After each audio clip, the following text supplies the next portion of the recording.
Hello friends, Henry Flowers here, Powerful Living Outreach Ministries. I told you I was going to bring him back after he came back, because many of you all enjoyed this brother and his testimony about the band of brothers. Well, he did go there and he did come back safely. He might have some bot flies roasting up under his skin, about to hatch some eggs, stuff start popping out of him. I don't know. You never know when you go over there. You never know when you go over the way parts of Africa. But when you do what the Lord tells you to do, no pestilence, okay? No weapon, okay? But here he is, bot flies and all, Mr. Sherman Bradley. What an intro. Yes, we are back from Kenya, Nairobi, Kenya, and Naivasha. We also traveled to Naivasha while we were away. Nairobi, Kenya. Yes. And Naivasha. Yes. For the sake of encouraging the brothers. Yes, and being encouraged by some of the brothers as well. How long was your trip? Trip was almost 2 weeks, so about 13 days. No, See, you see what he tried to do? That ain't what we want to know. How long was the travel when you set foot in the airport? It's 7.5 hours to Paris. Had a 2-hour layover in Paris, and then 8 hours from Paris into Nairobi. So it's actually a short flight compared to other flights or other times I've traveled where I've had more than one stop, or I was on a different plane and it took a little longer than the travel this time. So for this particular trip, this was gravy. Gravy. Yes. 15 hours total travel time with a 2-hour layover in Timento. Yes. And this is gravy? Yes. Now it was 5 hours on the way back, 5-hour layover, but still straight from Nairobi to Paris and Paris into Cincinnati on Delta. Wow. So if you can fly Delta, if you start flying some of the other airlines, then you might have a couple stops in between. Sometimes you could have 3, depending upon how much or how little you want to pay and which airline you choose. Mm-hmm. What was the worst moment of the travel? I don't know that I don't have a worst moment, because I'm not unfamiliar with the jet lag or the distances on a plane or how to navigate. I take plenty of snacks. I've got plenty of things to listen to. I typically don't get much sleep, so that I sleep on the plane. And the rest is just gravy. And on the way back, I've got all the memories of what I am leaving. Sure. So even if I don't sleep, it's always pleasant for me. I love to travel though, and I don't mind planes. 15 hours of travel time. You got to be somebody who loves to travel. That's just it, y'all. I told you before, this is just never my ministry. I'm going to support people like him to go over there and do that. But you got to be loving travel to travel all that way. What's the best moment of your travel to Nairobi? You got your podcasts. You got a little sleep. I think it's just finally I'm on the journey for which I planned, and it's here. Now, mind you, I did not foresee doing a Band of Brothers event, even locally, more than once a year, and we do it twice a year. And now we're in our 4th year in 2025. We started in 2021. And I've been saying you need to do it more often than twice a year. Yes. But you ain't listening to me. He ain't listening to me. Yes, that has been stated by more than one person. Mm-hmm. But I had no knowledge that we'd be going across the waters to do a Band of Brothers United event. And I definitely would have thought we would have had a couple of other cities in the U.S. first before ever going international. But for some reason, God has seen another reason and way for how he wants this to unfold. And so we investigated. They said yes, that being Nairobi Chapel in Nairobi, Kenya, a large church of some beautiful people. I've met some wonderful, wonderful, passionate Christians who love the Lord, and we're excited to see us come, because the subject matter of sonship is one that even the women in leadership there were excited about, that we were coming to address. And the men willing to admit that it's probably not a subject they have addressed enough. And that there's some cultural challenges that even make the subject matter difficult. Give me one example. The main one is regarding, sons in sonship. Then you're adopted into the family of God, and God calls us not only as children, but sons. Therefore, he's our father.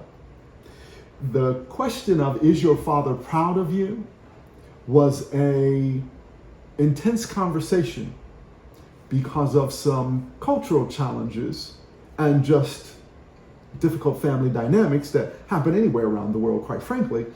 But in Africa, in Kenya especially, that I know of for sure, speaking with the Kenyan brothers, they don't have a nursing home system.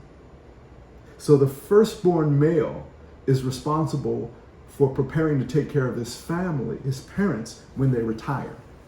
Because there is no nursing home system for them to go into for themselves if they haven't been able to prepare a living for themselves once they retire, or they get of age, or they have some health issues.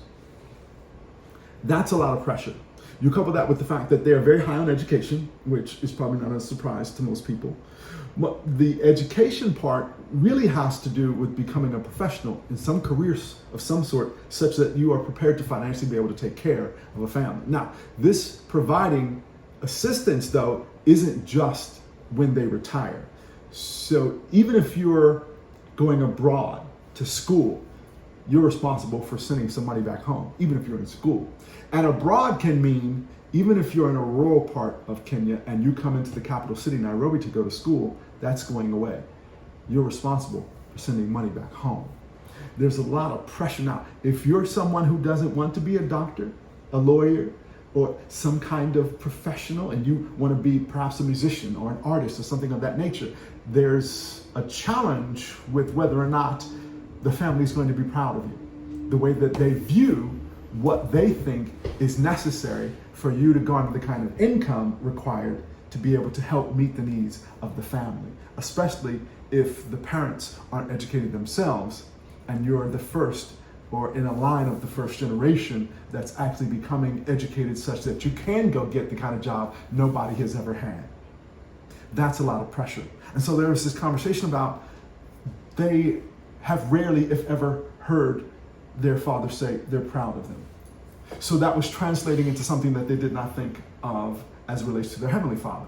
Couple that with the fact that many of them said they've been taught more to understand that they've been a slave to sin or free now and they're a servant. And it pretty much stops there. So to view oneself beyond the term of sonship and adoption and internalizing that in such a way that you're sitting at the feet of your Father, you're not just obeying the deity we call God, but that there's a personal, intimate relationship that's to be had in a way where you get to sit at the feet of your Father for the entirety of your life, was something that they were processing at a much deeper level through the conversations that we were having. And one particular gentleman, a friend of mine, Andy Mburu, who was one of our presenters, is a pastor at Nairobi Chapel.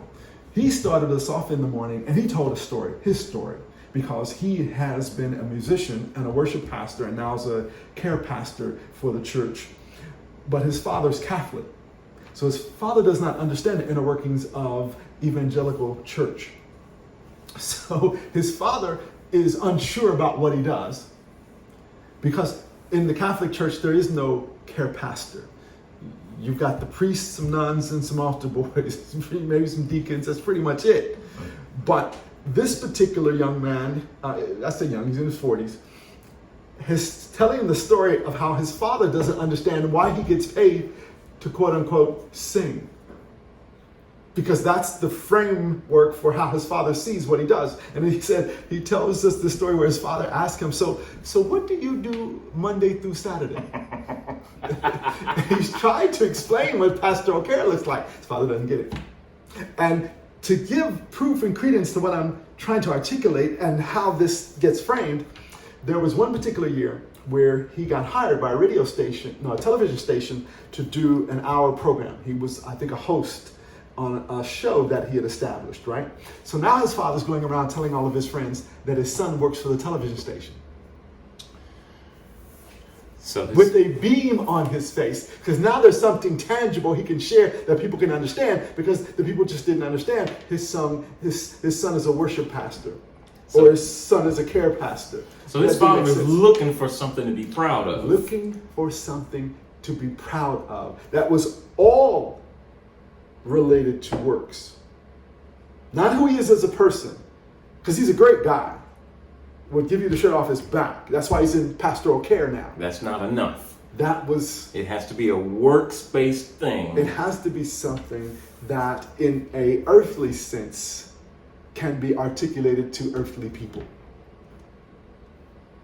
And that, he said, it took him time to get over and had to shift his hope and expectations or sense of worth and value on God being his father and being proud of him, such that he could settle in to what he's doing and who he is and not be overly concerned about how his father views it. So you're speaking to the idea that someone's natural relationship with their natural father can affect their perception of God Almighty. Yes. Not can, will. Speak to that. Will.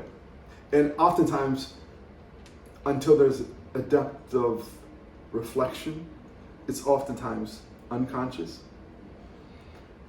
But if we ever get to the point of bringing it to a consciousness, we can see how individuals, for instance, who have an absent father, have tendencies that are spending more time garnering value from other figures other than a father figure, because that figure was absent. And when it comes to how they view a heavenly father who they cannot tangibly see, it is oftentimes challenging to place oneself in a posture that allows the healthy emotions that can arise if you do have an actual earthly father who's exhibiting the kind of care, compassion, and empathy in a fatherly role. If it's not there and you're having to try to figure that out for yourself and you've not ever been exposed to it, it's difficult to fill that gap. And it's often not done in intentionality. It's often just a void because it's always been a void, and oftentimes it has to be brought to someone's attention with intentionality about unpacking it in a way that's safe, such that they can delve into it further. And then couple that, if they've attempted to find an earthly father figure and it didn't work out, then there's the negativity of the rejection that comes, that is on top of the rejection that's already there, that oftentimes has been managed, if not suppressed, such that it's easier to not deal with and focus on than to try to figure out for oneself when you don't have any earthly models to represent what it is that you're being told is necessary for you to experience in a spiritual plane. So you're saying that this dynamic is showing up for this brother from Nairobi. Do you see that kind of thing showing up for people that are here in the United States? Oh, is absolutely. that common? Oh, absolutely. It's a common condition of humanity as a whole. We tend to, the now faith, the substance of things hoped for, and the evidence of things unseen, takes a level of faith that oftentimes isn't there when there is this wound in the family dynamic that starts from birth. Because there's an intentionality that God has placed on the family that when it doesn't operate in the way that he has intended it, it causes wounds. And it causes, depending upon how deep, trauma. And that trauma will extend itself into other relationships. And it's often the relationships that harm us the most are the ones that we distance ourselves from. And we distance ourselves not just from the practical interaction with the individuals, but oftentimes we'll distance ourselves from the ideal of it, because it's going to either require us to dig deeper than we ever have before, which is difficult.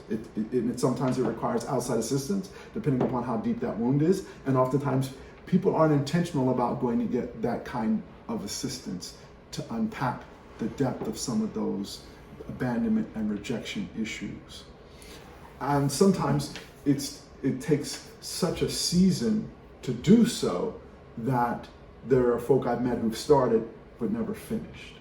They only got so far with it, and it just either became too painful or they figured they got enough, when that's a kind of wound parentally that just lingers, and it can linger for a long time. And you can have both parents present and experience trauma that can linger. That's my story. My trauma with my mother and the divorce of my parents lingered for 40 years until her death, before I realized how wounded I was, such that I had been suppressing the depth of it. And it would surface in ways that were unhealthy during that period of her loss, and through grief and then depression and then having to reflect, and then shingles twice, such that the trauma and stress and suppression lasted for so long, it began to affect me physiologically, not just emotionally, psychologically, and spiritually, but it was surfacing physically. Because the only reason that they say that they can determine reasons for shingles has to do with, one, you've had to be, you've had to have chickenpox, I think, first as a child, and then that lingers, that virus, but it's stress that brings it out in the latter years of adult life. Stress is the only thing that they've determined scientifically is the reason for why it occurs later.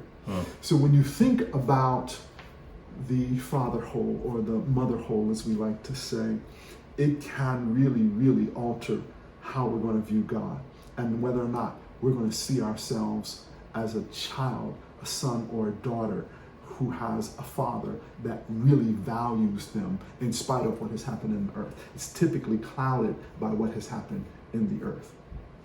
So here in America, according to the United States Census, 74% of, which get racial for a minute. I get racist, he's racist. Get racial for a minute. So 74% of blacks have been raised without their father. And 90% of that 74% is single mother households. Do you know if that same thing is occurring over the pond in Africa? So I don't know the stats on fatherlessness. There are issues. My first take is from afar is that it's not as dysfunctional as it is here, in the sense of absenteeism physically. But there is, what I heard, an absenteeism emotionally while they're present physically. And they have to deal, some of them are dealing with the fact that they've had two mothers, because their fathers have had two wives or multiple wives, which means multiple lineages of children, which means, again, everybody's fighting for the father's affection, and it's easy to feel like you're missing out. That's a game changer. Yes.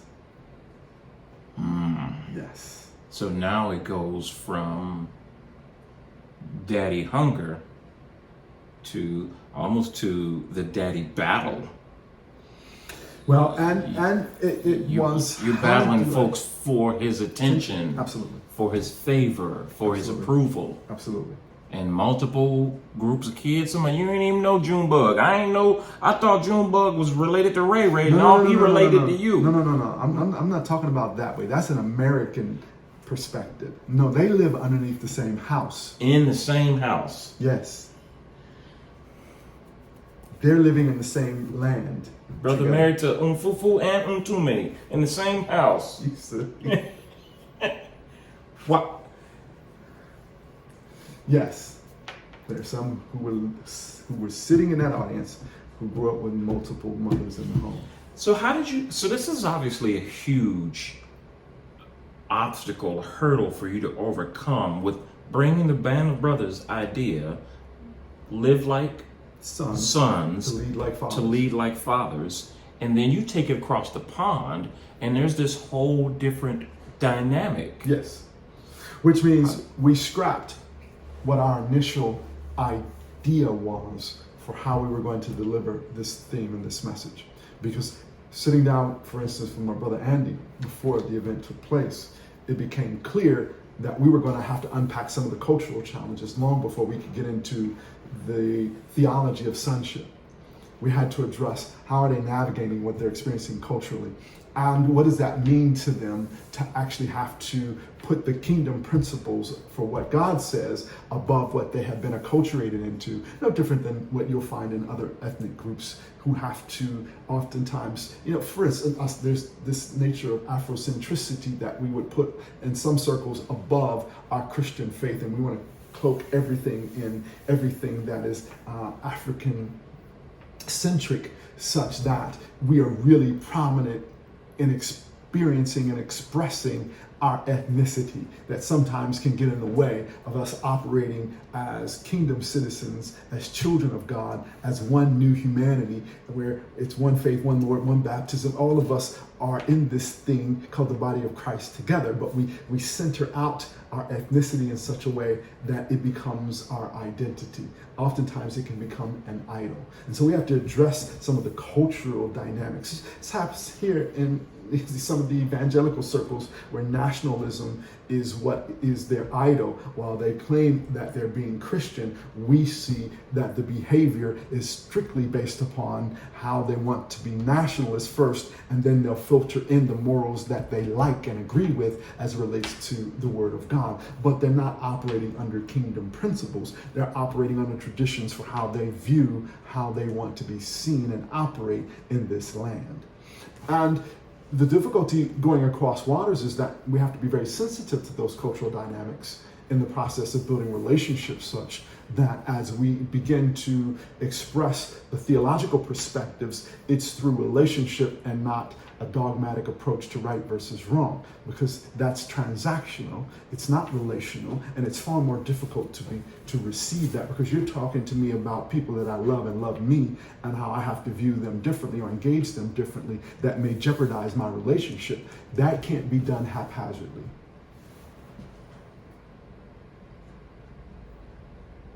So you're not going over there whipping out scriptures that says, let a man be a husband of one wife. That ain't the place for that. No. Is what you're saying. Exactly. Exactly. And it does not make that statement less true.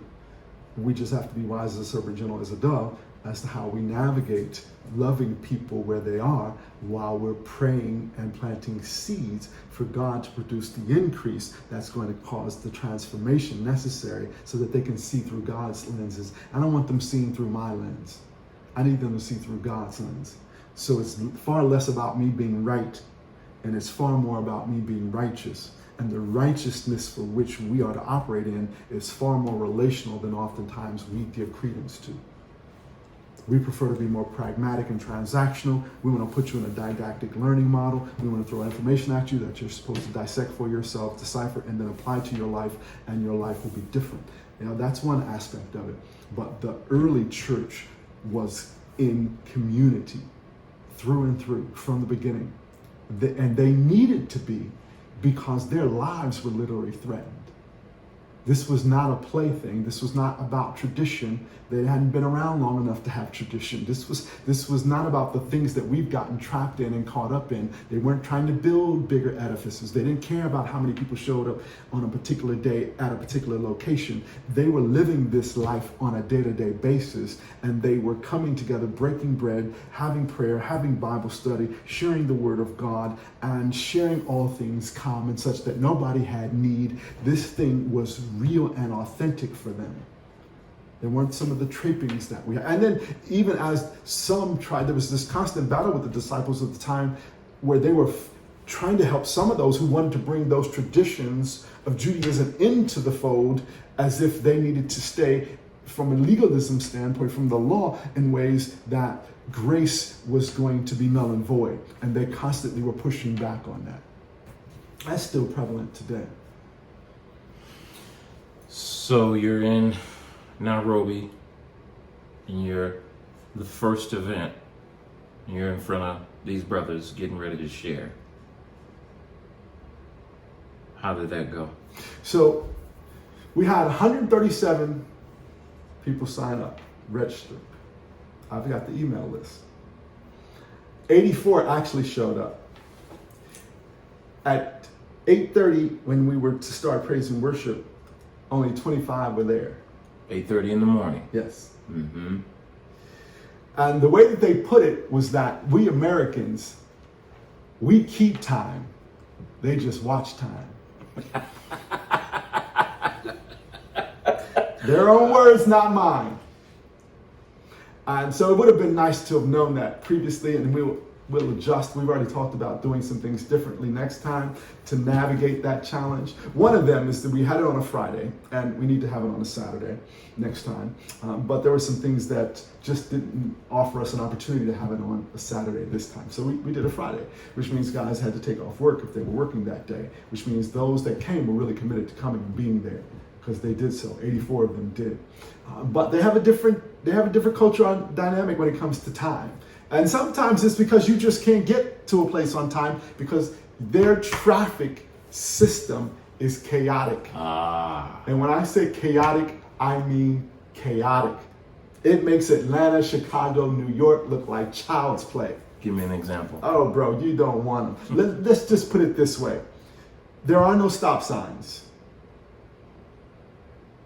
that get yielded to if they're present. There are very few stoplights. And a roundabout is not about taking turns. It's first come, first serve. And you're literally going to be bumper to bumper, car door to car door, trying to get through a roundabout. And you've got to blow your horn, you've got to bully your way through. You cannot be a timid driver in Nairobi, Kenya. Survival of the fittest. Survival of the fittest. In a roundabout. On the roads. On the roads. To get to the band of brothers meeting. And there are going to be, because of the lack of significant rules like we incorporate here, you're going to have really big speed bumps that you can't play with. You're going to have to slow down to go over, or you're going to mess something up underneath your vehicle. Okay. And you're going to have to deal with the fact that if they had some major rains right before we got there. So there were a couple of places where there were potholes that were not potholes. They need a new word to describe these craters that you couldn't drive over. You had to drive around. And they're filled. They got water in them, so you don't really know how deep it is. Well, they could dry up. They weren't going. The water didn't last long there. The bigger issue is that it's a 2-lane road, and your pothole might be the size of your lane. So you got to go into the other lane of oncoming traffic to get around, to go through, so on and so forth. And it's just crazy. And they're big on motorbikes, so they don't have. Or let's just say they don't abide by the normal rules of the road. They're going in between any way they can. They will get off and they'll on the walkway or the bike ramp. They're driving to get around, and they may have 2 or 3 or 4 people on one motorcycle. Bruh. Kid you not. And then you've got these minibuses, I forget what they're called, as the name escapes me right now, that's going to be packed to the hill. And these guys are bullies. In the big buses. In the buses. Bullies. They don't abide by any rules. And because you're going to have police officers sometimes directing traffic, sometimes at the roundabouts during busy times, and sometimes along roadways. They just set them out there to check to make sure drivers have their insurance. These mini buses that are traveling with people to and fro, they pay off the police officers on the road stopping traffic to check their insurances so they can drive any way they want to drive. So they can speed if they want to speed. They can cheat in the roundabouts if they need to cheat. They can ignore a traffic light if they want to ignore a traffic light, because they're paying off the officers. Yeah, y'all, they not like us. The things is different over there. It is So- an experience. So we're starting to see why praise and worship started at 8:30, and there was only a third of the people. Precisely. Travel is a challenge, so it's difficult at times to be on time. Wow. And that's a cultural thing that they've adjusted to. They understand. And Now- we needed to adjust. Now, was this time? Was this time difference? The view of time. That's so funny. Y'all watch. What does it say? Does it say y'all? We keep time. We keep time. They watch They time. watch time. How did that show up in the praise and worship time? Well, there was only 25 there. When praise and worship started, there were 84 who would wind up signing up on that day, registering on that day there. There's 137 that actually registered leading up to that day. So we see some of the cultural dynamics operating in how they engaged in the time that was put on. So what also happened is we were supposed to stop at 2:30. We ended at 3:40 because they were hungry and they were longing. And since we started a little later and they weren't going anywhere and there was such great dialogue, we just kept going. You had lunch there for them, We had lunch there for them. so they didn't have to leave. They didn't have to leave. And they didn't. And it was phenomenal. In the short period of time, we learned a lot, we shared a lot, and there was a lot of discussion about what do we do next? And that's what we're still processing through. We have a meeting with Nairobi Chapel coming up soon, and we'll further dialogue about how do we continue not just this theme, but a process of these guys being able to continue to dialogue with like-minded people who want to better understand sonship and how to walk as a child of the King, how to honor being a prince, and how that then facilitates how we engage as a father and all the other titles that we wear. So, how many days did you? So you start in praise and worship at 8:30, and then you go in and you're speaking and you're sharing this presentation for Band of Brothers, a la the Nairobi style, the Nairobi international version of your Band of Brothers presentation. Yes. Was this 3 days you did the same format? How many days? No, just one day. It was a one-day event. One day event like we do here. And it was the next week that we went off to Canyon Pathways to Navasha, where I was part of another men's retreat, where there were 14 of us that traveled out there. Okay. This is how I've been for the last 3 years in Kenya altogether, is through Canyon Pathways. But the relationships that I built with brothers that live in Nairobi, and I visited Nairobi Chapel on more than one occasion, that's where there was a door open to offer the opportunity for us to come and do a one-day event. And we didn't ask anything of them except for their facility. Wow. So we didn't charge the guys, even though we charge here. We didn't charge the church, even though I'm actually navigating a contract right now with the church in Denver, Colorado. Well, if they agree to the contract, they're going to actually pay us to come and do it. We didn't get paid to go all the way over there. We paid for our own travel. I raised money and used a little bit of my own for all that we had to do in the worship team hiring, the facility, and the cost of cleanup, and the food that was for the event, because we wanted them to understand we weren't coming there to take from them, nor were we coming there to be the great hope from America to drop this information on them and you pay us and then we go back to America. That was not our intention at all. And this now has led us to an opportunity, because it was about building trust, not just offering information. It was about creating relationship and helping them to see that we're sincere about this. And that was received. And now we'll continue to figure out, how do we continue to move forward? What's next? They already talked about, are you coming back next year? Well, let's talk about what we do in between time. Because this is not a one-off, nor is it just a one annual event kind of thing. We want them to begin to embark upon this journey in everyday life. And how can they form groups and opportunities where they can continue to hold one another accountable to navigating the challenges of the culture, but also honoring the principles of the kingdom as a son. What does that look like in the earth? So going back to the event, the Band of Brothers is this one-day event. Tell me about the moment where it became clear that you were accomplishing what you went there to do. Did somebody have a breakthrough right in the moment? Did you have a breakthrough or revelation? Well, I think there are 2 points of interest that come to mind for that question. The first one is my brother Andy Mburu, who I sat down with over lunch and explained to me the cultural dynamics and shared his story about his father and the struggle that his father had with seeing or him feeling that his father's proud of him and what he does. But I think the first one, the more prominent one of those 2, was when I sat down with the leadership of Nairobi Chapel the day before the event. And there were 5 people there of the 7. The senior pastor's on a year sabbatical, which I'm extremely jealous of. 1 year? Year sabbatical. Oh, they get a year off. A year.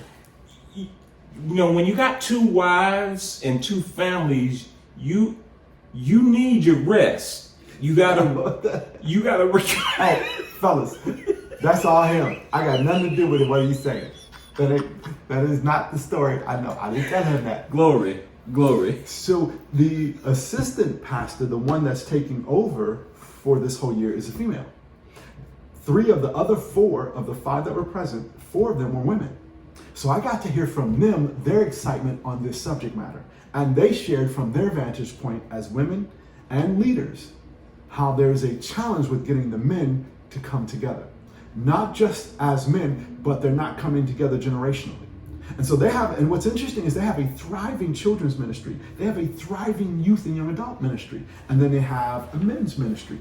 But they're not coming together the way that the women do and are always commingling those generations throughout all the things that they do. Even though they have their individual segments, they're still collectively engaged in a very meaningful way that continues to facilitate community and health as it relates to how they navigate being women in society, or women in ministry.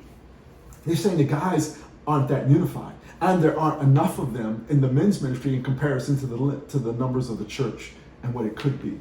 And so they're excited that there's a voice outside of themselves coming in to share with them about what this means to be men. Now, when we went down the road of sonship, they were also like, okay, yes, we probably haven't facilitated that theme enough to help men, because again, they're also identifying this dynamic of, well, we're no longer slaves and we're servants. Yes, we're children, but how well have we operated as sons, especially since like I know, once we get of a chronological age, we're not looking to be viewed as children. It's difficult, even as much as we love our mothers, that there's times when they still only want to see us while 40 and 50 years of age as a child, their child. Facts. And it's like nails on the chalkboard sometimes. We understand this from a good heart, but we have this natural tendency and disposition to want to be viewed as an adult male. But as a child of God, adopted into the family of God, it's important that we are always a son. And that we're always willing to sit at the feet of the Father, because that's where the wisdom comes from in order to know how to be a father. And this being a father is outside of the realm of what your biological seed is or is not. This is about being in the kingdom of God, because we're one new humanity. It's one blood. And so in this, we have to then understand, how do we take this ownership of leading like a father beyond the family that comes into the door that I put a roof over their head from? And that's a message that when you look at the conditions of the family and the troubles that are happening in society, we are not doing a very good job of that. I don't care where you go. And so even while we were there, as it was last year, it's the same this year, there were riots in the streets, because there's corruption and greed and mishandling of funds and responsibilities at the political level. And there were unfortunate deaths that were happening at the hands of the military and the police while we were there. And so there's unrest, there's an instability, there is a struggling economy, there is foreign influence in major ways from Asia that are corrupting the system, that are putting money into the hands of politicians, and they're taking land and they're controlling land now that should be something that is more homogeneous than international influence. Because they talk about how they're being exploited by the foreign countries, especially those in Asia and India and China, I mean. And that's a prominent issue that causes stress and struggle and challenges them as to what's their future going to look like for their children's children. And so we get to tackle some of these perspectives because ultimately the change comes from the men stepping into their sonship, from understanding who they are in Christ and what that means in their sphere of influence to impact and create change one life at a time. What was your second breakthrough moment? I think the beauty of this opportunity is in the relationships that have been built leading up to it that made it happen, and those that I'm continuing to even expand upon now that this has happened. Because one, as the body, again, we're family. But two, English is their second language. So it's not nearly as difficult to communicate over there as most people would think it is if you've never been. Because some of them understand, they not only understand English, they understand our politics and our entertainment and our sports and athletics. They are paying attention. There's a global platform now with technology that they're getting exposure. They understand the rap game, they understand the R&B game, they understand everything US over there. So it's easy to relate and even use some analogies and even metaphors that aren't as foreign as you might think they would be, that continues to offer us an opportunity to communicate in ways where we can really bridge that gap that may not be as large as you might think it be from afar.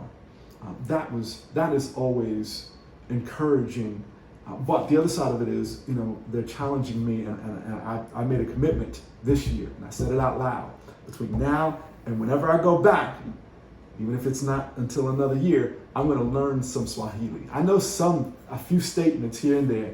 I can say "Asante sana," which means thank you. I know how to say "Jumbo," hello. And what's it? "Bwana asifiwe," which is praise the Lord. So I got a few things in my mind that are sticking, but I want to be intentional this time. I should have done it between last year and this year, but I procrastinated. But I found some ways and some platforms on YouTube, and even through an app that I have, that I'm slowly going to begin to learn some of the language as well. There's no need to learn another language. There's an app for that. Let alone if you punch up AI or all these other opportunities, man. That's cheating. I want to learn the language, and they appreciate learning the language. And that's not just in Africa. When I was in Sicily, when I lived on the island, they were so appreciative of us wanting to learn Sicilian while I was there. And so it's. So I want to go back to the ladies that you mentioned, and many of them you said are in leadership as well. So apparently across the pond, or at least at this particular gathering, these people have no problem with the women question, no problem with women in leadership and that whole let's thing. Let's not go that far. Okay. Let's not go that far. Speak to that. They have welcomed them, but we can't say that all of them are welcomed. So there is a system in operation where the leadership understands that women can be in leadership, but we're not going to go as far as to say everybody sitting in those pews agree with that. I see. But they're pressing on anyway. And these women are brilliant. They're bright. They're educated. They love the Lord. They're committed and passionate. And they have every right to be as a Deborah or an Esther or a Naomi or Ruth, or with Priscilla and Aquila having husband and wife teams operating in ministry. Did you see any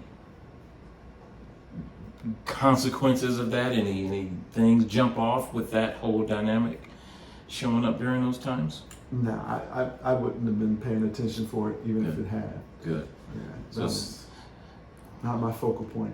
What about after the meeting? Because these women are saying, hey, we don't have a lot of people speaking this kind of thing to our men. Did some of the women come up to you afterwards and talk about how impactful it had been? No, it was too fresh then. So we did it on a Friday. I was there at church on Sunday, but Sunday was about Sunday. And so most of that had to do with the Sunday service and all the things that take place on that day. But that's one of the things that we'll be discussing with the leadership team as we figure out how do we want to continue to reach out to these men. And one of the things that I want to know is feedback from what they've learned and what they've applied, and then what has that meant to the family. Are you in communication with just the leadership, the gentleman that brought you over there, or are the attendees, have they sent back comments? So we did do a survey. We didn't get enough of them accomplished because it was set up. We could have done a better job of preparing and getting them to do it. But what little feedback we did get was very, very positive. So if we take from that being the theme, then we definitely want to do it again. We've learned some things about cosmetics and location and things that we might make some changes to. We're definitely going to alter how we begin, knowing that they'll be late. And so there'll be something like discussions, small group or panel of the speakers just talking through a particular subject matter with them until the majority show up before we get into the actual presenters and then the dialogue that happens with each presenter. Because one of the things that we made sure we were going to do, as we often do here locally, is that not just have a talking head, but then offer opportunities for discussions about the things that have been shared that each presenter will do with each segment that they share. Now, one of the things we'll do differently as well is, and I started to impress this, but I decided to just leave it this time. We didn't do tables, so we just did theater seating. Next time we'll do tables, rounds, like we do here, and allow for more dialogue and discussion to happen. I wanted to get a feel of it first to see how that would go, and it didn't take them long to open up at all. And I wasn't sure about that. So now I know for sure we'll have some round tables next time, and we'll do it in a smaller setting, because the room we were in, the tent we were under, it could house at least 300. And we only had 84. So it was a huge space in that regard. And we're used to using intimate spaces where everybody's connected and close, and you feel the warmth of everybody being close together.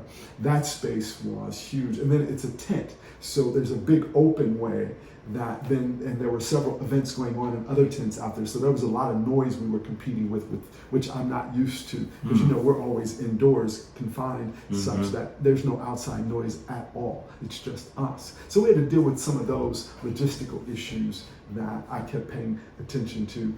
But other than that, they're men with hearts for the Lord, just like us, with challenges just like us. Dealing with relationships, dealing with their spouses, dealing with families, all that stuff came up in our discussions. And you have the other event with Canyon Pathways. And the next event after that next week, Tuesday through Friday, which is what we do, this is our third time in going out to Navasha. We go out, the same theme. Canyon Pathways is all about the teaching of sonship to men. Most of these men are midlife, 40 to 65 years of age. And, well, there are a few in their 30s, but the majority is typically middle-aged, especially in the U.S., it's typically middle-aged men and a little above that are going on these retreats. But this particular one, we had some really rich discussions, because there's a lot of challenge with men knowing how to lead in their families and how to navigate these particular gentlemen. Many of them are very successful in their craft and what they do, but it leaves them very busy. And how do they navigate home and children life at the same time being successful professionally, just like the things that we deal with here, and how to not allow for the stress of that to lead them down paths of relief that are unhealthy. And so we got to unpack that, and we got to talk about workaholism, and we got to talk about the wandering eye and technology and all the things that men deal with that oftentimes we don't sit in groups and actually talk about and be vulnerable and transparent about. Out there, it's a safe place. We're like 2 hours outside of Nairobi. It's rural out where we are. And it's a beautiful Airbnb. There's a couple of recent new cabins that have been built next to the Airbnb. The Airbnb houses like 2 floors, 2 kitchens, and 3 bathrooms. And then there's these new cabins, or more like really little chalets, and each has 2 twin beds, a shower, and a sink in them. So they're very small. They're very beautiful, very well done. Everything is well done out in Navasha. They spare no expense. There's no very little drywall. There's no aluminum siding. This is all brick. They're building these major houses and dwellings or chalets in brick, and you have to see it. Who's building these? The Africans, and many of the places that when we go out to Navasha that we were housed in, and the houses that are out there are owned by Americans and Europeans. And there's several of them that are in ministry that have built places where they bring Africans in and do marriage retreats out there. Mm. And families just, husband and wives just get away, especially those that are in leadership, and they address issues of marriage. But some of them partner with Africans in the leadership of this. Several of them are from Europe or the U.S. that have been in missionaries all their life, most of them in Africa, and they have built these beautiful homes out there that are nice. One day I'll have to show you some pictures of some of the things that we've seen out there. Especially last year, we toured some last year. We didn't tour any this year. We just went to the places that we stayed in this year. But last year we got to see some of the new houses that were being built, where there's nothing but woods, nature around you, and it's peaceful. It's quiet.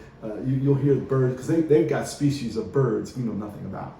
And you'll hear monkeys. You'll get to see monkeys in the trees and stuff out there where we are. But that's pretty much it, until you get to some of the areas where there's farmland, and you'll see goats and cows. You'll see some sheep.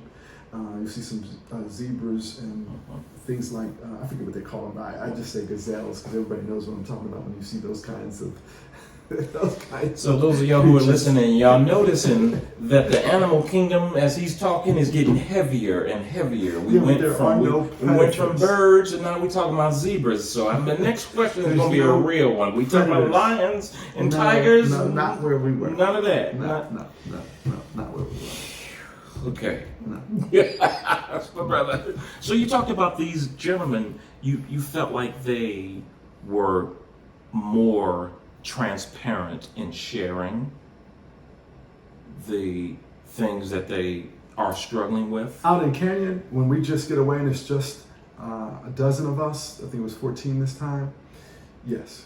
Were those locals mostly? They're UK, US, and Nairobi, I see. and a couple from the outskirts of Nairobi, in the suburbs of Nairobi. So yeah. So what is it about this experience that you think creates such an atmosphere for transparency? Authenticity, the sincerity of the folk when we lead this, So the presenters. Yes, and the fact that the discussions have been had, because it's an invite only. So the people who show up are people who've been invited by somebody who's already attended. So they're aware of what they're about to walk into, and they have to make that decision for themselves before they arrive. Now, that still will place some people in varying degrees of just how much they share, but the fact that there's always a contingent in that group that is authentic and genuine and transparent, when they become vulnerable, it kind of is contagious, and you witness it being a safe place, and that just has, for whatever particular reason, whether we were in Greece Whether we were in California, whether we were in South Dakota, or in Nairobi, Kenya, it has always produced a move of God's Spirit and presence such that stuff comes out that guys have not felt comfortable with sharing otherwise, or have had some recent issues that they've needed to address and they felt safe to do so. So I've heard this. I've heard this idea before when you're talking about missionaries, people going overseas, and I think that the expression goes that the heavens seem to be more open over there. Like there's more of an experience of God or supernatural things available over there. This whole, the heavens are more open. Have you experienced that at all? Yes. Let me go back to 1999, my first trip to Nairobi, Kenya. This is before the last 25 years of technology and innovation and Wi-Fi. There's a living on the earth that produces a different sense of what life's meaning is all about, in just a general context. You begin to include this from a faith perspective, and you're living off the land. There's an authentic connection to the process of fending for yourself on a regular basis, having to kill your food daily to survive, not having refrigeration or having it sporadically, because when I went to Kisumu and Kitale back in 1999, they had limited electrical grids, so they had certain days they would have electricity and certain days they would not.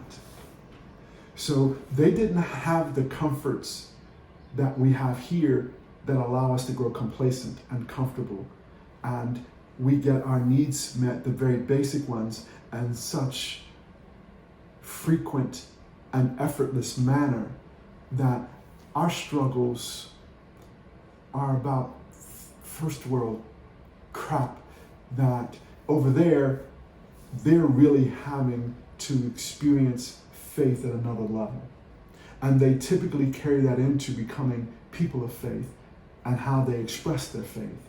And in that comes this level of commitment and a level of holiness that then just offers and invites a deeper atmosphere for the move of the Spirit of God to actually do great and wonderful things. It's not rocket science. It's not as much geography as it is what's happening where they are. So, for instance, people do not realize that there's a move of God in Iran right now, and there's underground there's Christian movement in Iran and in China and a few other places that most people don't know about, because there isn't a televangelist and a television station that's reporting it all. This stuff is organic. Yeah, they don't want to die. It's the move of God. Yes, but there are people who are willing to face that death, which we don't do here. No one, we have limited exposure to it. Therefore, two, we're not trying to walk into it. They can't avoid it in many circles, but they are operating in their faith nonetheless. They're being committed nonetheless. They may not have a full Bible. They may only be able to assemble at night, and some of them are only able to assemble outside the city and not in the city, because there is opportunities for retaliation, and because they may be up against other religions. But there's a move of God in those places, because there's a hunger and a humility, and there isn't the kind of trappings that we have here that we take for granted, but that we just get caught up into the tradition and routines of it all. And we're not really asking for significant things. They're asking for levels of healing and moves of God that aren't about, can I get this next job or this student loan, or will you get me a brand new car and nothing wrong with the car that I got? You know what I'm saying? There's a different way that they engage life, and the things of life are much simpler. They're not as opulent or extravagant or based upon materialism like we are in America. So the burden of the treasures of this world are not upon them the way they could be upon us. Correct. And oftentimes, they've had something via politics, ethnics, or socioeconomics that have limited that, even if it were accessible. And when you think about what's happening in Iran, before the recent bombings of Israel, because that creates a whole nother atmosphere. There's work going on underground where the move of God is happening, and people are having experiences with God that aren't the traditional. Somebody evangelically shared something with them. They're having experiences because they're crying out to God. It's like with the story of Naaman. Naaman had a need, and he was willing to search for it, even if it meant going to another country and hearing from another prophet about another God that was not what he was acculturated into. And that level of faith and tenacity and desperation caused the move of God on his behalf in a variety of different ways to get to the end result. Mm-hmm. Because it started with a slave girl who just happened to be an Israeli slave girl, mm-hmm. who spoke a word about a healer who had never healed leprosy. That's God. A little girl. A little girl. Speaking this way. Yeah. Telling her captor, who's got leprosy, who took her from her homeland to another land, she still had compassion and empathy enough to share about her God, her faith, that there's a prophet who could heal, even though she's never seen that disease healed, has not even seen the prophet who she's referring heal of that disease. And Naaman, this commander and general in chief, who's labeled in the Bible as a mighty man of valor, which was reserved for people of faith. Okay, yeah. He's named by that, and he then goes and asks his king, from what a slave girl has told him, who's a captor from a nation they've been in war with, there's somebody who can heal me. He is so respected by the king that the king says, not only do you go, but I'm going to give you wealth to take with you. I'm going to give you 10 garments of clothing to take with you to give to the king. And he goes. He literally goes. It's like Zelensky packing up and telling his chief commander to go to Putin and ask for a prophet in his land to heal him of his leprosy. The general, the chief, the head HNIC is being asked for healing. That's a crazy idea if you visualize that. That's desperation. Yes. That's commitment to an ideal that he's not even sure about whether it can happen. Right. And this is an unsightly disease in Israel. In Syria, it's not as socially prohibited, or you wouldn't get ostracized. In Israel at this time, you were ostracized if you had this disease. Yeah, it was unsightly, it was contagious. You could not be in the city or the marketplace. You couldn't even engage your family the way that you had previously. And if they wanted to engage you, they'd have to go out to this leper colony. They have quarantine camps almost, right? Is a good way to say it. Camps back then. And he says, not only am I going to go and confront this king, well, the king is like, I can't help you. What are you coming to me for? In fact, this is a trick. I know why you're here. Unfortunately, get this, the prophet Elisha sticks his nose in somebody else's business because he was not asked. It's not, and he heard, the Bible says he heard of the king being tormented by this, rending his clothes, now exclaiming, we're about to go to war. This is a trick. We got to prepare ourselves. And Elisha's like, no, why are you so frantic? Send him to me. We have an answer for him. And so Naaman now finds himself leaving the palace where he went to the king and going out to wherever this little prophet lives. Something far drastically different than what the palace looks like with the king. And so surely he's thinking that the prophet's coming out to greet him. And what does Elijah do? He sends a servant out. Not only does he send the servant out, but he gives an insulting request. Go dip in the dirty Jordan River 7 times and you'll be healed. And Naaman is furious. And he turns away and walks away angry, shouting out loud to himself all the things we would say about how dare this so-and-so not come out and greet me, the commander, the great chief leader I am. And one of his servants, or it may have been a couple of them, tapped the great general on his shoulder and was like, well, wait a minute, sir, if he would have asked you to do something that would have caused you to act in valor, to be valiant, wouldn't you have just gone and done it? Well, why not? Even more, just go dip in the river. He gave something simple to do. Something simple. And you mad. And you're mad, you're furious. But here's the beautiful thing, because this is where be angry and sin not comes in. Do not let the sun go down upon thy wrath. God's not concerned that we get angry. Even God gets angry. It's what do we do with it? And he was not unwilling to listen down. Yeah, I hope y'all heard what he just said. Listen down. Most of us won't do that, especially if we have status. We're looking to find someone of status or higher to give us advice. He listened to first the little slave Israeli girl, and then he listened to his servants.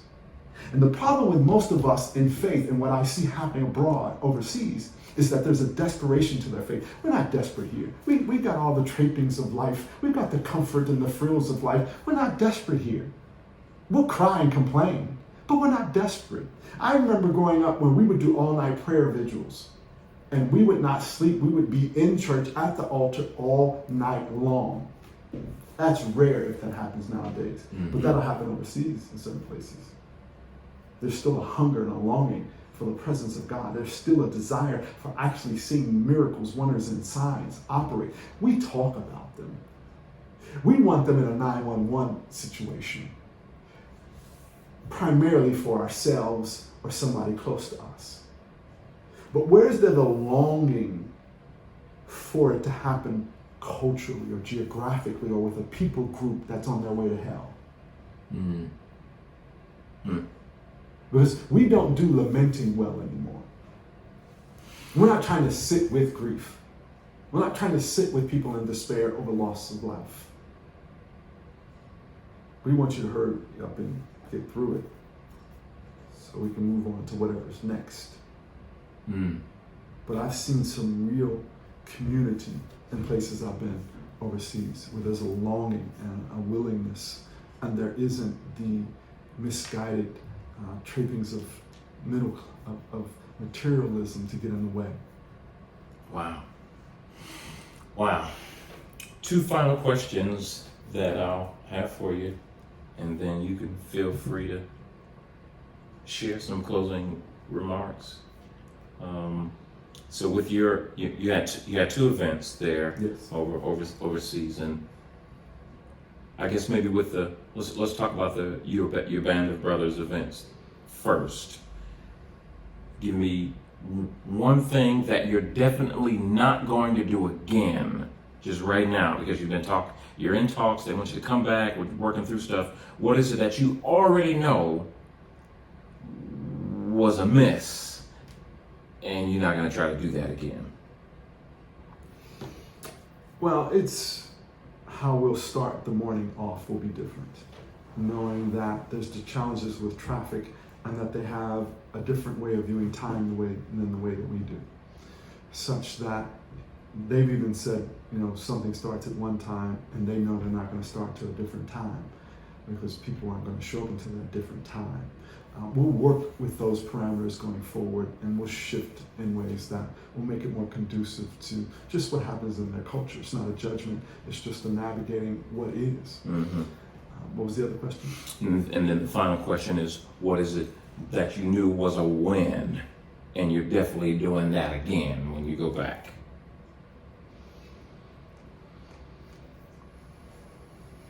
Giving them voice. Making sure there's opportunities for them to share what their challenges are and to hear from one another about not only the challenges, but maybe how somebody in that group is addressing that particular challenge. and to make sure that we're offering space for them to ask the questions, because they had a lot of questions. And they appreciated our transparency. They mentioned that a lot. They appreciated us telling our stories of our pre-faith life and how life has not always been rosy. We didn't come out the womb Christians with a pastor hat on. That was huge for breaking down whatever walls may have been there of skepticism, because we're coming from so far away. So those are the things that are top of mind. That doesn't surprise me, because that's one of the things that I experienced the most powerfully, was being around guys who were willing to share their BC stuff, right? The before Christ. We don't do that often. Here we have a lot of titles and a lot of, especially in the church as leaders, we have a lot of things that we say are spiritual accomplishments that we have, and we hide behind those somewhat. And the idea of sharing your past, especially who you were before Christ, man, that misses you, mostly because of this idea, and I've heard this before. There's a standard of leadership that you have to hold on to, and showing your past, talking about your BC stuff, will cause people to diminish you in their eyes, and could affect your leadership. Interesting. But you see the catch-22, see how that could be very destructive. Yeah. Because now you got a bunch of people like myself, maybe I'm a new believer, and I got all this junk in my past, and I'm saying come to Christ, but Bishop Dr. Apostle Sherman Bradley, he just looks like he was born saved. The blood of Christ was upon him from the womb. And then being able to see you in action at the brothers event here locally, and to share some of the things that you shared, I was just blown away, because I said, there's not many spaces where this opportunity is created. Yeah, that is true. That is true. Final thoughts? October 4th, coming up. If you're close to Cincinnati and you want to experience a Band of Brothers United event, October 4th at Zion Global Ministries in Westchester, Ohio. That's 9180 Columbus Lasantaville Road, 8:30 a.m. We will have our next Band of Brothers event locally, and it's going to be a time you won't want to miss. So join us. You can learn more about that first right now at our Band of Brothers United Facebook page, where we'll always have information that we're sharing regarding our events. And coming up soon, there'll be a website where we'll have more information, and we'll begin to share all of our photos and videos from our trip to Nairobi, Kenya as well. And prayerfully, if you're watching this somewhere else and you want the Band of Brothers United to come to your city, to your church, to your community, then reach out to us, and we'd love to provide you an opportunity to live like sons so you can lead like fathers. God bless you. I will have all of this brother's information in the description box, so you can reach out to him and learn more about Band of Brothers. I will be at the event, and I hope to see you there as well. Henry Flowers, Powerful Living Outreach Ministries for Sherman Bradley.